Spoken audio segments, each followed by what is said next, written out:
Et oui, ce checkpoint n'est pas arrivé tout seul dans le désert. Bonjour à tous.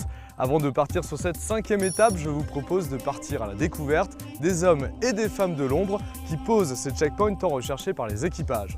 À l'image des pisteurs dans les stations de sport d'hiver, les 9 équipes d'ouverture balisent les 7 parcours et assurent une véritable fonction d'éclaireur en ayant toujours une longueur d'avance.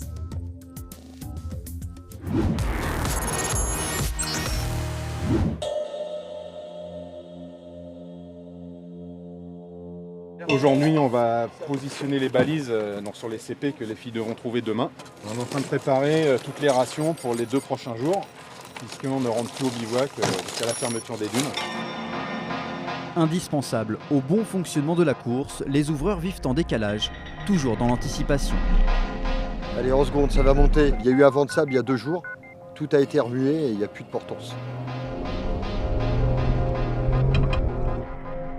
Pour un ouvreur, la précision est une obsession. Les balises doivent être positionnées à l'endroit exact de la carte, au mètre près. Et là, c'est dur.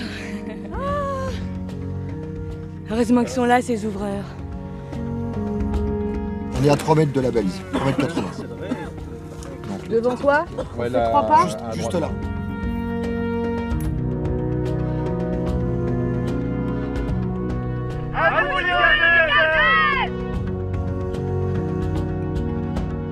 Bonne journée.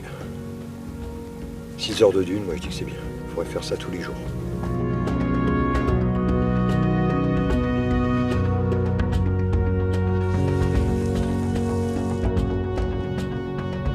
Cheese nos gazelles pour demain. Hein.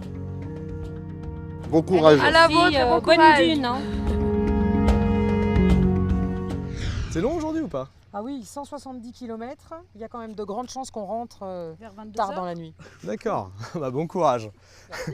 Et pour trouver les 8 checkpoints de cette 5e étape en ligne entre les bivouacs d'Isungerd et Mamid, de nombreuses gazelles ont une motivation supplémentaire. En effet, elles associent leur participation à une cause qu'elles défendent. Par exemple, l'équipage 115 roule aux couleurs de Mécénat Chirurgie Cardiaque. On roule pour l'association Espoir Isère contre le cancer. Alors on roule pour ASF, Autistes sans frontières, c'est une association pour scolariser les enfants autistes en milieu ordinaire. On voulait absolument défendre les valeurs de Mécénat Chirurgie Cardiaque. Nous roulons pour l'association Rêve, qui est une association qui permet à des enfants malades, à pronostic vital engagé, de réaliser un rêve.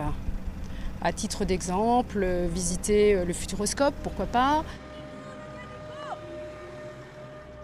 On s'est engagé auprès de nos sponsors à leur verser au moins 5% de ce qu'ils nous auront donné pour aider les familles dont une des personnes est malade et qui auraient besoin de payer une facture, qui auraient besoin d'emmener ses enfants en vacances. On voudrait que chaque collège de France, chaque école primaire ait des enfants différents dans les classes. Le 2 avril, c'est la journée internationale de l'autisme. On espère apporter notre petite pierre à l'édifice. Puisqu'on va récolter des fonds pour faire ce rallye, autant que ça profite également à une association. On espère vraiment reverser pas loin de 1 500 €. Au moins la réalisation d'un rêve. Alors le rallye nous a aidés parce qu'il y a une bonne visibilité qui nous a permis d'associer des partenaires à cette cause-là pour qu'un petit garçon soit opéré. Le petit garçon s'appelle Hassan, il a 7 ans et il vient de Djibouti. Il est actuellement en convalescence, il pète le feu. Pour nous, c'était une belle victoire de partir avec cette image en tête. Ce petit garçon qui a déjà été opéré, ça nous a gonflé à bloc.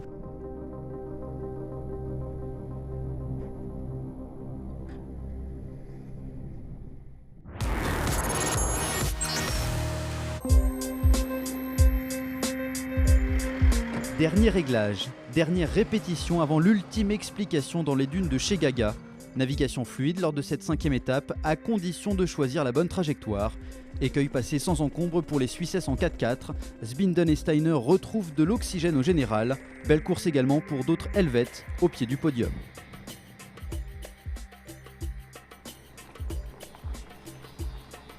Ouais, 4e place là sur... Ça me perturbe, c'est émouvant, ouais. On va essayer de faire au mieux pour garder notre place. Et encore, si on peut grappiller encore une place, ce serait génial.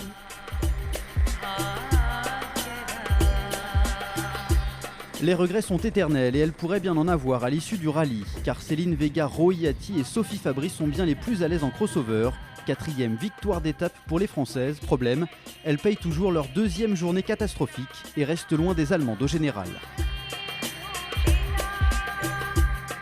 Jouable, si elles ratent une balise, oui, sinon c'est pas jouable. Sinon, c'est vraiment qu'elles ont ratissé, non, c'est pas possible.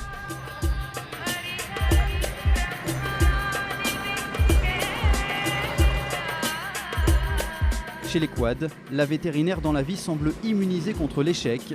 Difficile d'imaginer autre scénario qu'un 10e triomphe en 11 participations pour Betty Kraft, solide leader.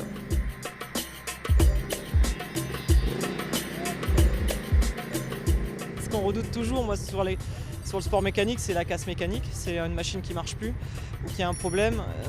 On a beau avoir des machines neuves, c'est vraiment ce qui m'angoisse le plus, c'est ça. Enfin, chez les expertes, pas de changement dans le trio de tête. Carole Montillet et Sylvie Fraîche assoient un peu plus leur domination. Cindy Liwad et Claudine Amat sont repoussées à plus de 3 km.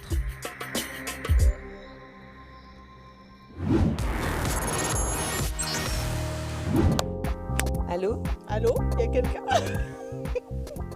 À quoi rêve une gazelle? Alors ça c'est une bonne question. À se faire plaisir. À des balises. Avoir toutes les balises. Aller jusqu'au bout, c'est notre rêve de gazelle. Taper toutes ces balises. Toute la nuit, surtout quand il y a du vent, on rêve à attraper toutes nos balises le lendemain. Et on rêve de les attraper toutes. De ne pas rencontrer d'herbe à chameau, comme on a fait aujourd'hui. D'avoir du beau temps, profiter, s'amuser. D'un massage. Un massage et de partir direction le cap à la Mamounia. Si jamais vous me cherchez, je suis plus là. D'un bon brushing parce qu'on a les cheveux qui ressemblent à de la paille avec toute cette bise. Et au retour au bivouac. Rentre au bivouac et ne pas se tanker. On aimerait dormir. D'une bonne douche à l'heure actuelle. Une gazelle, elle rêve de quoi ? Eh ben, elle rêve de finir le rallye. De finir le rallye. Voilà, c'est tout. Tu n'as pas d'autres questions ?